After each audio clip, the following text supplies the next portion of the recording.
Hello, welcome to another live Google Hangout on the Living Income Guaranteed.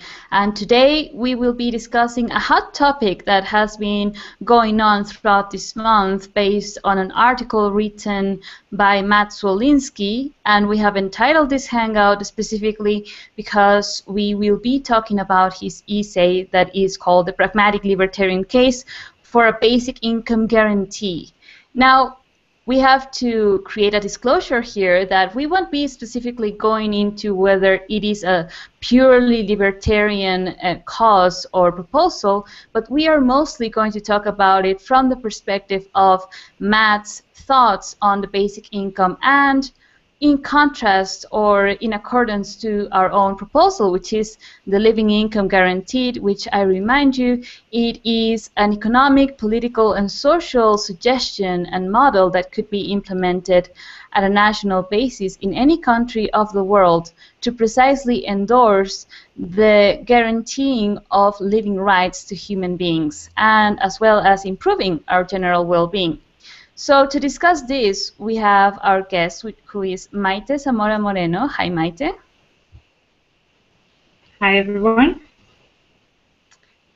And she is from Belgium, but currently in South Africa. So this is going to be a live hangout wherein there's going to be a little bit of a lag. Please bear with us. But everything is set, so let's start with this. I have to remind our guests, our viewers, that we have questions available. You can place questions or comments throughout the live hangout. And if you are watching the repetition in the YouTube video, you can place comments as well and questions. And we will try and do our best to address them. We are going to be talking about 40 minutes, so make sure you get your question during that time frame. So let's begin with the proposal, Maite, that Matt has quite nicely laid out, and the many points that we saw are very well explained as to why it is best to create a basic income guarantee from his perspective, our perspective, a living income guarantee model to precisely kind of get rid or change the current welfare system in America and just channel it all and funnel it down through one single income as a living income or a basic income. He's first talking about less bureaucracy. What does this imply?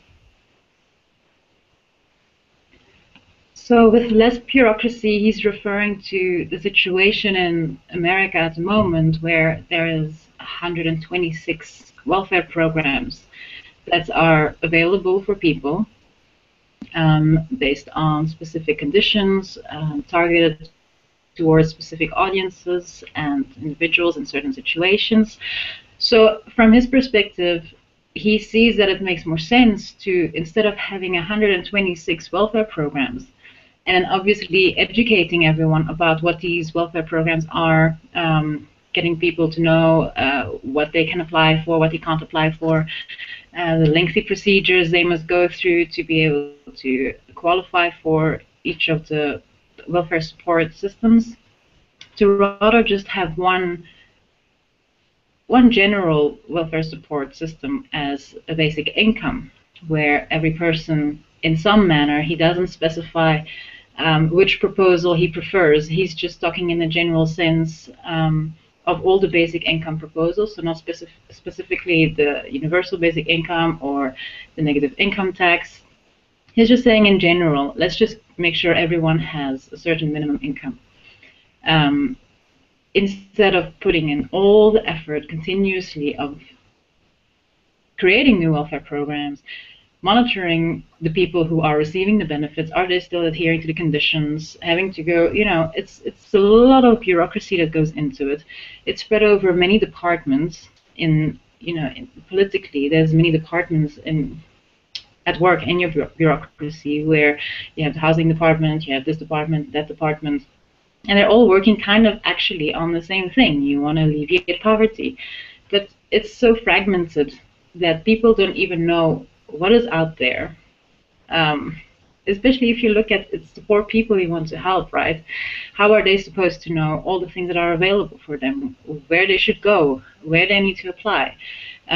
So from that perspective, um, he sees that it makes sense to just have one system, basic income. It's clear, it's simple, everyone receives it. There's no bureaucracy to go through. There's no processes. You don't have to apply for it. It's just straightforward. You know, you're here, therefore we give you money. Yes, and how does this relate to what we propose within the living income? Because we are certainly saying, yes, everyone that does require it can get the living income. But what do we differ from this idea that you just by virtue of being alive, you get this income? And why do we propose that it's not given to just everyone? In principle, I have no, personally, I don't have an objection to giving it to everyone. If a country has the means and the wealth to do so, and the population agrees to that, then by all means, give it to everyone. But there is a point where if you're going to work with a tax system and you're going to give it to everyone and then you're going to tax it away again from those who have more than sufficient, it's a bit of a redundancy. Whereas we rather see it as we want to guarantee everyone has an income. So rather look at who doesn't have an income. Those are the people who are unemployed, who have no source of income, and those who are retired. Those are the two main groups we're focusing on. For everyone else, what we're looking at is make it so that if you have a job, you have more than an adequate income, and make that another rule as another guarantee. Within that, the same argument is still applicable, meaning you have very little bureaucracy. I mean, as Matt also says in his article, we could largely piggyback off the already existing bureaucracy in terms of federal tax systems and so on. That is all already in place. So it's not like you're creating a new form of bureaucracy. You're only using the information and the information systems that are already available to identify, all right, those receive living income guaranteed, and those don't. And that's the only difference between the basic income proposals and our proposal.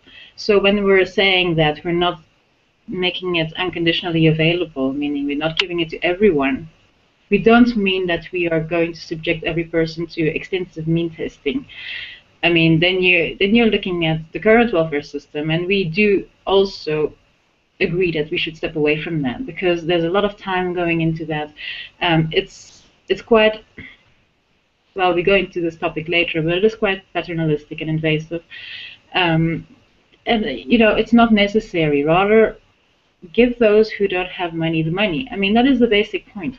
You know that in the current world, if you don't have money, then you are going to suffer. Your life is going to suffer. The quality of life is going to suffer. The quality of life of your children will suffer. So all we're looking at is those who require it. Let's identify those individuals and let's give them a living income. We're not going to go to them, make them fill in forms and have them meet conditions and go and check up on them. That is not what we're talking about.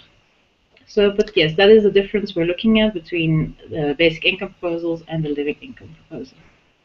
Absolutely. So we're talking about time efficiency, less effort, instead of being diluted into these 126 different welfare systems, which is rather confusing, and many people don't even apply because of the lag that it takes to get this type of benefits. It doesn't make sense if we do want to help the poor.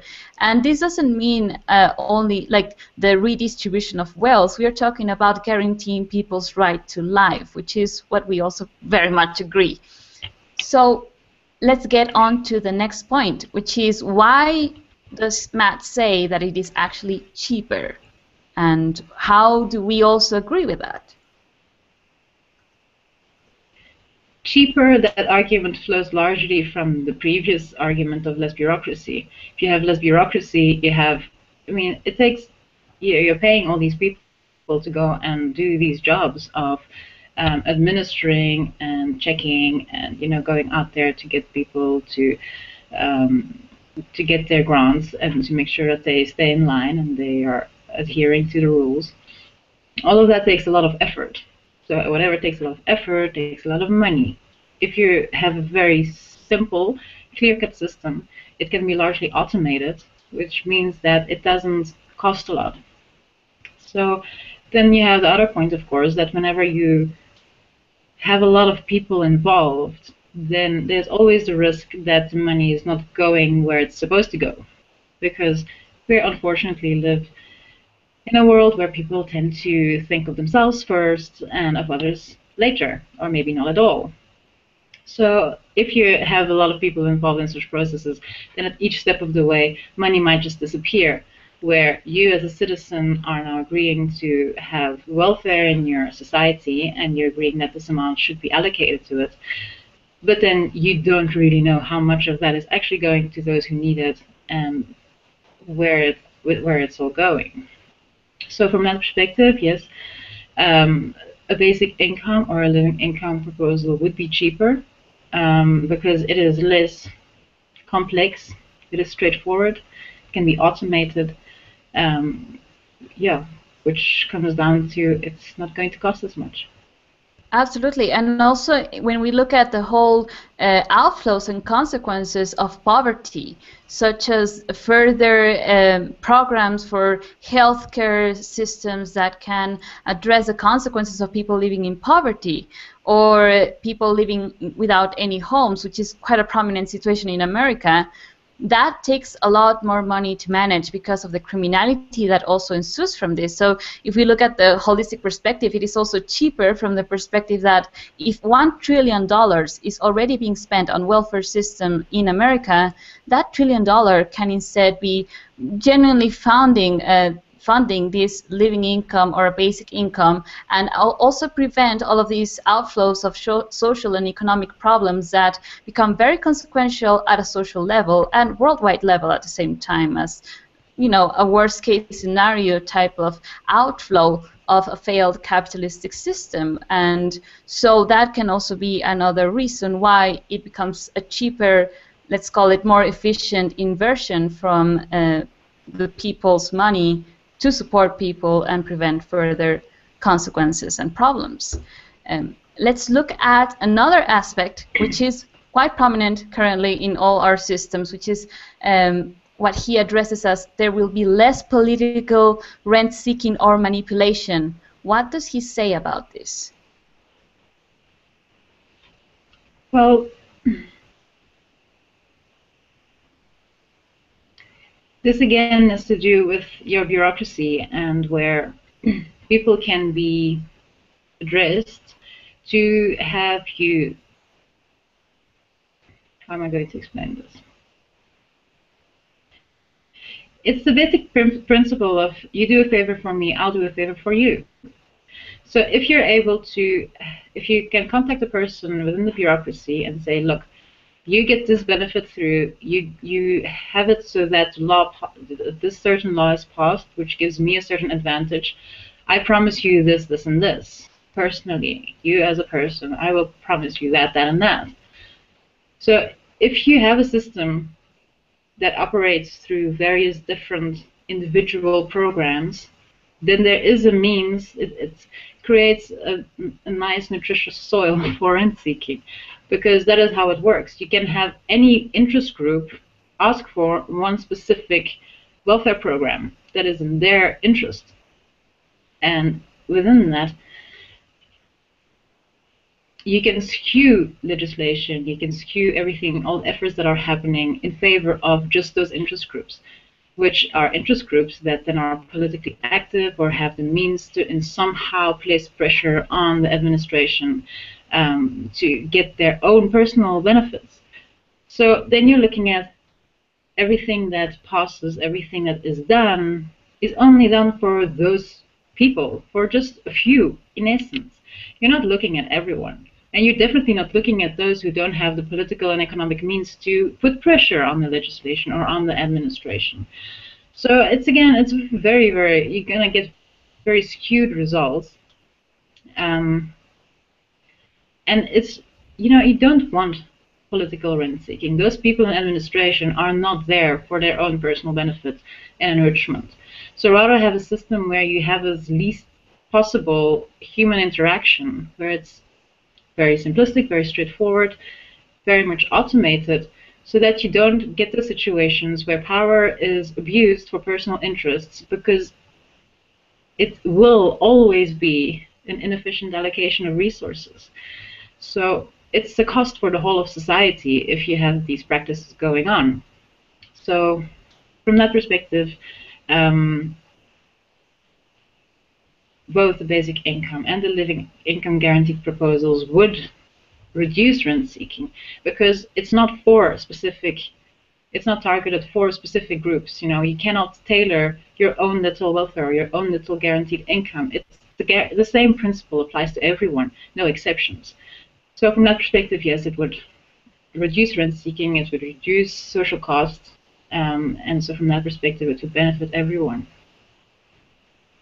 Exactly. It's not about making the best political case, as he writes, making the best tailored version of it, but simply creating a feasible solution that can be implemented to individuals in a more equal manner, from the sense that there are no specific conditions, but simply whether you have money, whether you don't have money, and that's it, in essence. There's no opportunism, there's no need for political relationships or else. So that is certainly something that will be for the benefit of all, where less corruption is more transparency, in essence, which is also part of the principles that we endorse within the living income guaranteed. Let's go to the next point, which is less invasive or less paternalistic system, which is we have to remind that, yes, this is a libertarian proposal, and this also involves, of course, less involvement from the government in how society operates, how money is managed. So what does Matt explain in relation to this point, Maite? Well, yeah, he looks at how the welfare programs exist today and the conditions and restrictions that are imposed. And obviously, most libertarians will disagree, because you have now a government that is entering the private sphere of individuals and able to influence how you will live your life. And only if you live your life a certain way, if you don't do, let's say the examples he gives is don't have kids out of wedlock, don't do drugs, and get or stay married. So the state is able to impose its own values and its own ideas of what it means to live in a virtuous way, in a good way, impose that onto individuals, and basically, well, I don't want to use the word distortion, but you're influencing people who need support, and if you need support, you will do almost anything. So people are changing how they live and trying to bend and adhere to the rules that the state is imposing on them in their private lives, to be able to get support to survive. But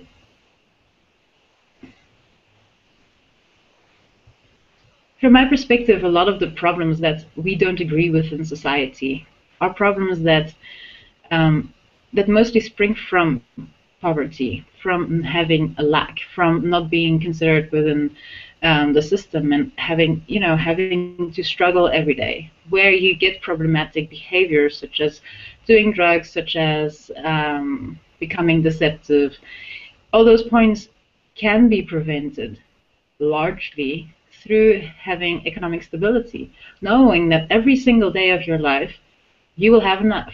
You will never in your life experience a lack. You will never in your life have to worry about what will tomorrow look like? What will my retirement look like?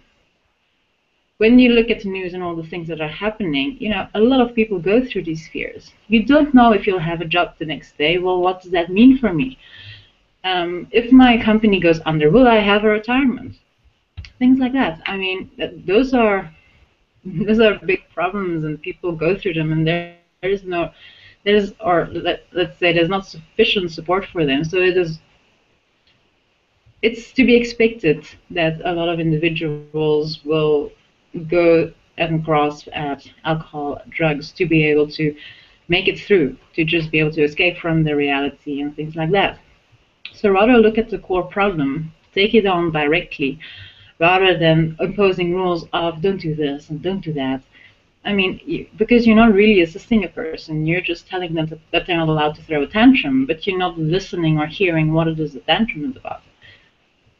Exactly. It's more like giving them the opportunity to live their lives according to getting off the survival mode that leads them to be maybe drug addicts, alcoholics, abusers, family disrupted because they don't have sufficient funds. All of those are consequential outflows, and it really doesn't make sense how we treat poverty with these further restrictions instead of understanding the problem, as you're mentioning, and getting to the core that creates these kind of problems. And so it is more like giving people the opportunity for the first time to really handle themselves, manage themselves out of that survival mode, and then being able to also support and enhance that development of ourselves as human beings with further education, social programs that actually let us know how to best use money, which is part of the living income proposal. It is not only handing the money, but a series of other suggestions that can be implemented for educational purposes,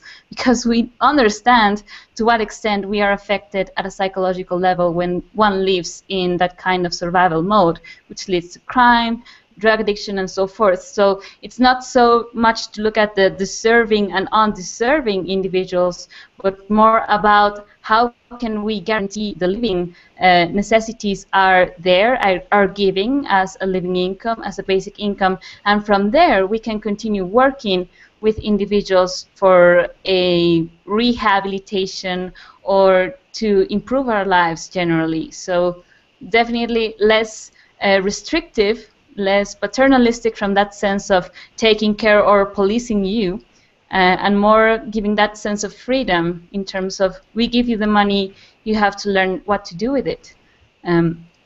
So let's go on to another aspect, which it's about the work disincentives, which is kind of like the most common thing that comes with these kind of proposals as basic income, living income. Oh, but people will stop working. So what can you tell us about this in relation to what Matt wrote? Well, according to Matt and how he looked at the research and the studies that he looked at, he says that this incentive effect is actually not that big, where a person would take off several more days in a year, but wouldn't completely leave the workforce altogether. They just take more holidays. So from his perspective, it's not that much of a problem as we expect, or as one might expect that it will be. There's a lot of debate, there's a lot of people who responded to that. So I don't really want to go too much into all the specifics of the studies that they have been discussing. But generally there is that fear of if there's basic income, or even, well, I suppose it's different for the living income, I'll get into that. If there is a basic income, then individuals won't have an incentive to work. Where Matt says, well, where there has been studies done, the effect is actually quite small. Other people say, well, actually it's not so. The incentive to work actually increases. There is an increase in labor. There's an increase in economic activity. So that point is actually still quite fuzzy. There is not yet a clear answer on that in terms of the study that has been done, partially because of the kinds of studies often done in rural, poor areas. Does that apply to a country like South Africa? Sorry, I keep saying South Africa because that's where I am at the moment. A country like the United States or any first world country. That's very debatable. We can assume and we can predict, but to have those actual studies done would be quite interesting to have a clear answer on that. But then Matt asks another interesting question, and he says, well, if there is a work disincentive, is it really that bad? Would it be such a bad thing? And that is another point that we also have been discussing a lot in the Hangouts, where we recognize that there might be individuals who stop working, but then it would be, for instance, parents new parents or just parents in general who would like to spend more time with their children, and because of requiring to work for an income aren't able to do so. Students who are required to work to be able to pay for their studies and survive on the side. So we can look at, as a society, is it that bad that such individuals take the time off, don't participate and go working to be able to focus on other points in life, which might benefit society in a different way? If parents stay at home and spend more time with their children, assist them with their homework, or just generally add more and give more input to a child's education and general development, would that be a bad thing for society? I don't think so, personally. And that's also something Matt highlights, that, all the things, economically speaking, our GDP might go down, but we might benefit in different ways. There will also be, for instance, those individuals who will go and volunteer instead. Those are points that are not reflected in your GDP numbers, but it will be felt on a social level, on a community level. Absolutely agree with that. And there's also currently a defacing of just valuing an entire economy based on GDP. I mean, China can no longer do that because of the industries that are involved are proving to be environmentally damaging and is essentially consequential. So we have to make shifts. There is no possible way that we can continue the way we are doing right now without adjusting even the way that we measure success or a high standard quality living. I mean, as you were saying, we might not see it in numbers reflected, but maybe our society is less stressed out with better parental skills developing and better children, having a substantially more productive kind of life, and where parents are involved in their education, where we develop other ways to also use our time, maybe for the rehabilitation of the environment, investigating, inventing new ways of, for example, ways to use better our resources, which is quite a problem right now. And all of those are jobs that are not maybe available in the job market, but they are part of our human activity. And the same with other ways to express ourselves. So we might not have these very dry numbers of, the economy is growing, but we can be more happy as human beings, which is also our point in the living income guaranteed. I would like to address this comment. Hi of France. Hello, guys, from Marine. Hello, thank you for watching the Hangout, and we remind our viewers that you can place comments, questions throughout the Hangout. So, Maite, we go to a fundamental aspect, which is the funding of the basic income according to Matt and according to ourselves as living income guaranteed proposal. What does he propose? And then we go on to what do we see would be best as well. Well, I would like for a moment to go back to the work disincentives topic, because I now approached it more in terms of what Matt was sharing, in terms of the general basic income proposals and the universal basic income. But I want to highlight here that within the living income guaranteed proposal, we actually suggest that the minimum income for any person, the minimum wage, be double what you would receive as a living income. So from that perspective, we don't expect that with a living income implemented, that there would be a large section of the population suddenly dropping out of the labor force, because there would be a big incentive to go and join the labor force if you're able to, if that is something you want to do. Where we're basically redefining what it means to have a job and be remunerated for it. Where if you are here, you're a part of the society, you have the money to live. That is a human right. That is something that nations have agreed to as being fundamental, a right for everyone, the right to life. So that is not debatable. That is why the living income is there.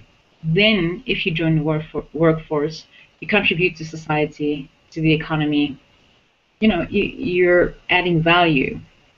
then you get a minimum wage that is double the living income, because it's not just about you're here and your rights are provided for. You're actually being appreciated and thanked for the effort you're doing. So from that perspective, the living income guaranteed and the basic income, the general basic income guarantee proposals are quite different, where we do see that those who are working would require a minimum, so that means the minimum wage would be double the living income. Okay, And that, so to then address your other question. Go for yes, it. I would just like to add that that's actually the incentive that we propose. It is not only giving money as a guaranteed living right, as Maite was explaining, but certainly, I mean, if you have the option to earn more by doing the work that maybe you're already doing, then what a better way to stay working, earning more, upgrading your standard living, and not worrying if, for example, robots suddenly have to replace your job, because then you immediately can apply or get by default the living income as a guaranteed human right. So all aspects are covered in that sense, not to fear, and rather to look at how can I improve myself. So skills are rewarded in that sense. Yes.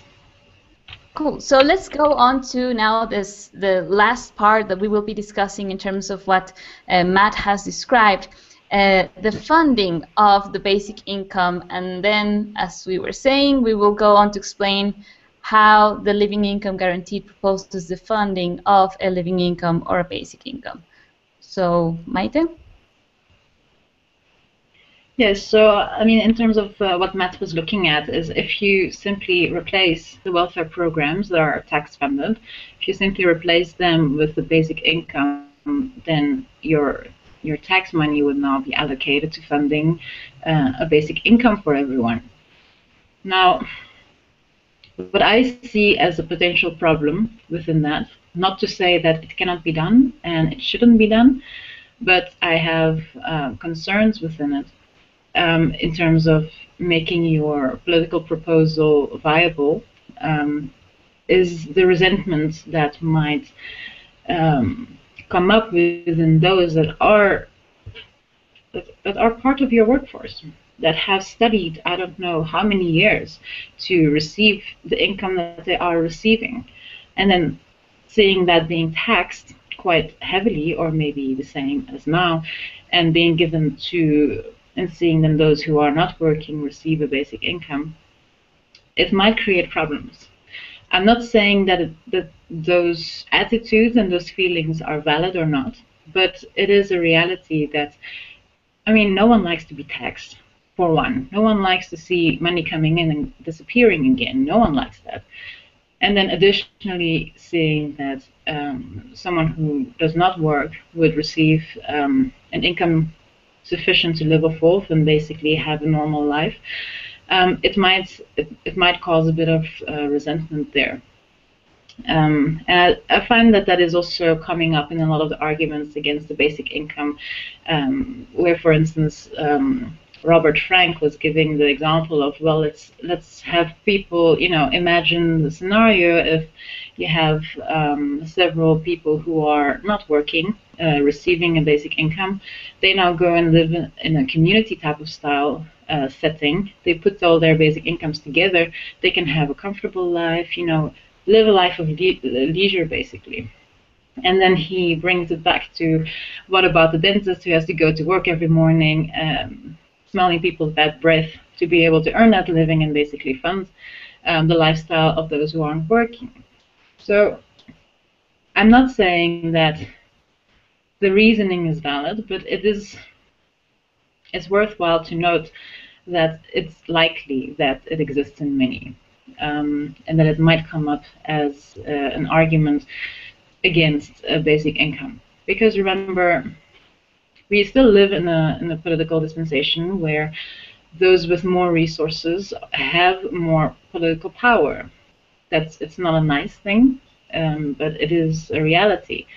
So if it's that specific group of people that is going to be opposed to the proposal from that perspective of why must I pay for their leisure lifestyle while I go to work every day, then you might have a problem getting your proposal implemented and seeing it become a reality. So from that perspective, if we can do it, and if everyone agrees to it, I mean, go for it. I have no objection to it.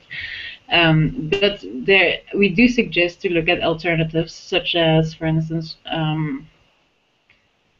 looking at the situation where those companies that deal with human rights, such as water, communication, things that everyone should have access to, as well as any companies that deal with your national resources, that the profits of those companies are used to fund a living income.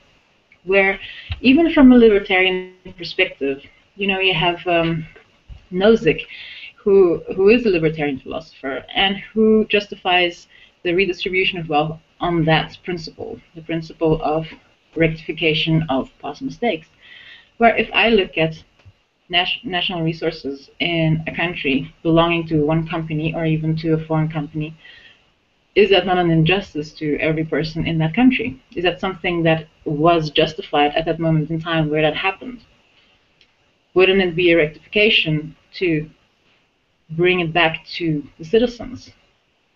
Have the citizens own those companies and then use the profits from those companies to fund the living income?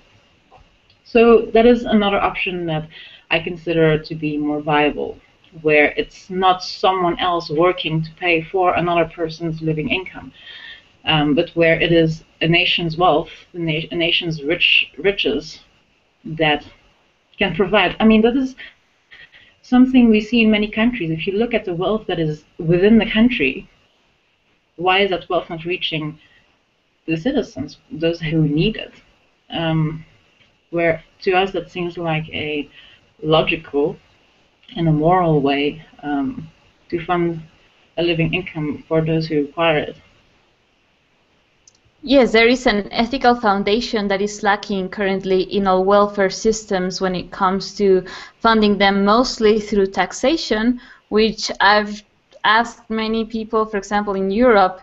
They are exactly responding the way that Maite was explaining, with this resentment toward immigrants specifically that get to these countries and automatically get benefits such as welfare state and unemployment benefits and so forth, which then creates this inherent division in society based on who works and who gets there and doesn't work and gets the benefit. So we rather than find another way to fund this living right, wherein it is the Earth's resources, something that is already here, something that we all require to live, and use the profit of it to fund the living income guaranteed. So that is our proposal, to also go smoothing this type of resentment or anger about immigrants or about people that don't work, and rather just give in that way, really unconditionally, money for everyone, either in a living income or in better wages,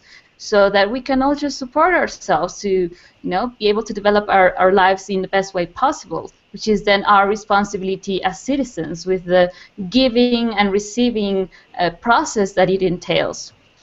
So we are reaching the end of the Hangout, Maite. We would like to, in a second session, in the next Hangout, we will be discussing more about the responses that other people have placed to Matt's essay. So maybe you can come with us as well, or be with us next week, or any other person that would also like to come and discuss. Our doors are open for any libertarian if they're up for that, and we will be also addressing aspects of, or if you would like to, we can address them now, in terms of, will the living income guaranteed be given to children, for example, which is one of the objections as well.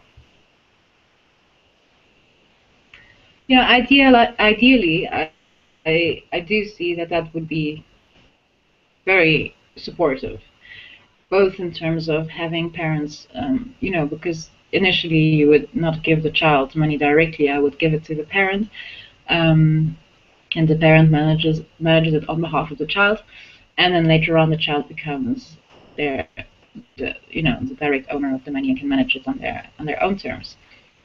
Because obviously, those who have a family incur greater costs.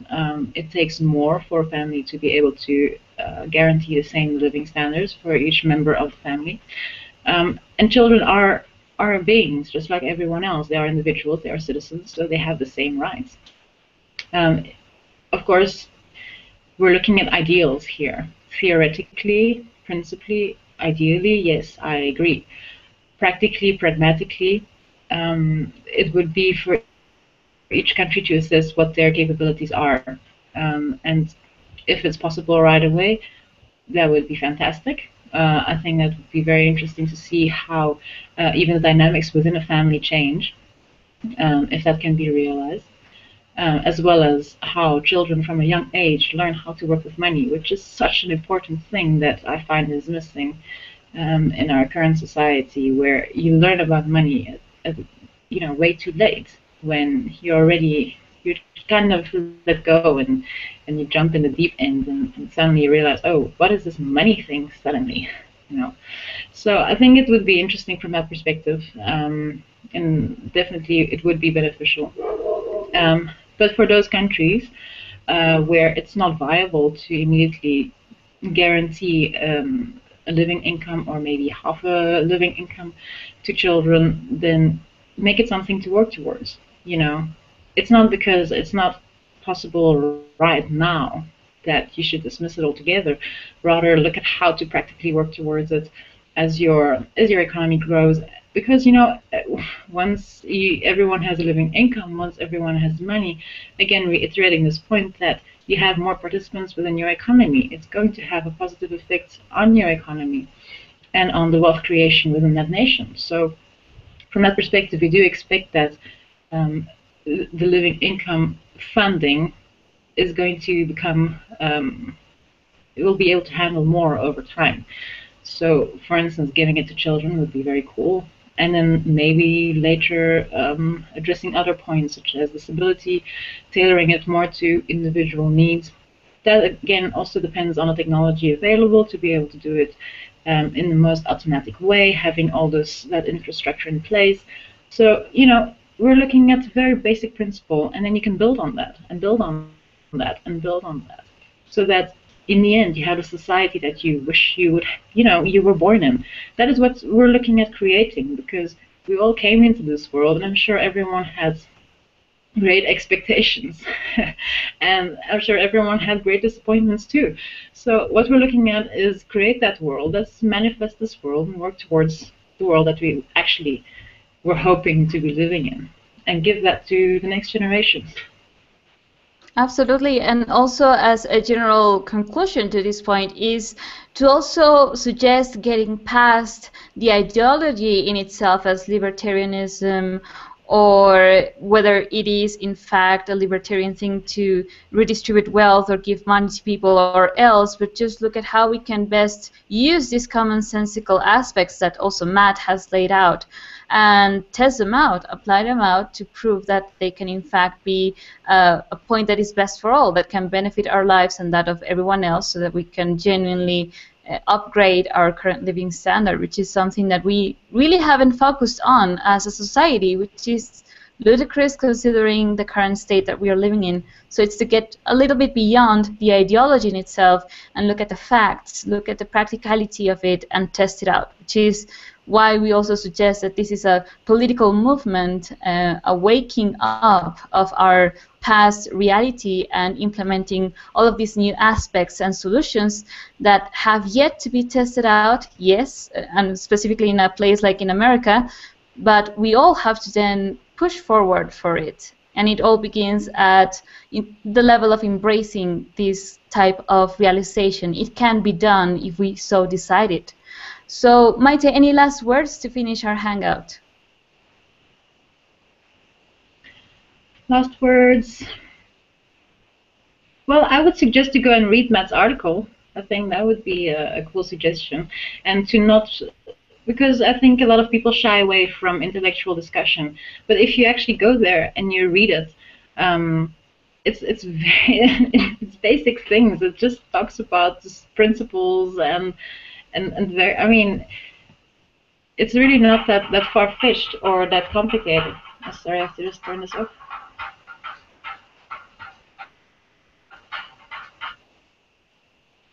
And I also want to thank Matt for writing these articles in a manner that is very understandable. So, I mean, those discussions are out there. So I would suggest to everyone to go and read the articles. I'm sure the link will be added to the description.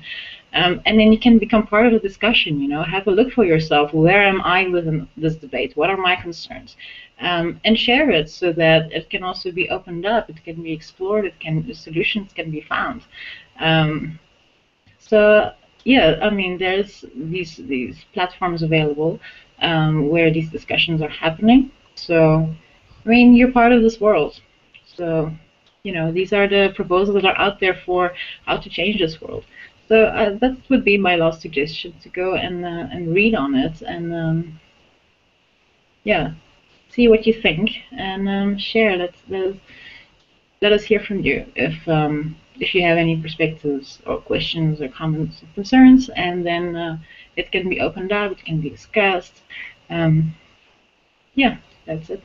Absolutely. I would also say get involved, participate, because this is a matter that concerns to all us, relates to us all, which is to guarantee our living rights and also to improve our current living standard and to also ensure that we become politically active, which implies getting to read these proposals, as Maite says, and then discuss, get together, and get to discern what would be best for everyone and what would be feasible, most of it. So thanks a lot for being here, Maite, and we thank you all the viewers for today. We will see you next Hangout with a continuation of this discussion as well in terms of some responses and more looking into the libertarian aspect now. So that's why the invitation is open. If someone would like to come in and discuss, let us know. Contact us through the links in the description section of this video. Thank you for watching. Thank you, Maite, for your time and for being here. Thanks for having me. And we'll see you next time, next Sunday, same time. Remember to subscribe and see you next week. Bye.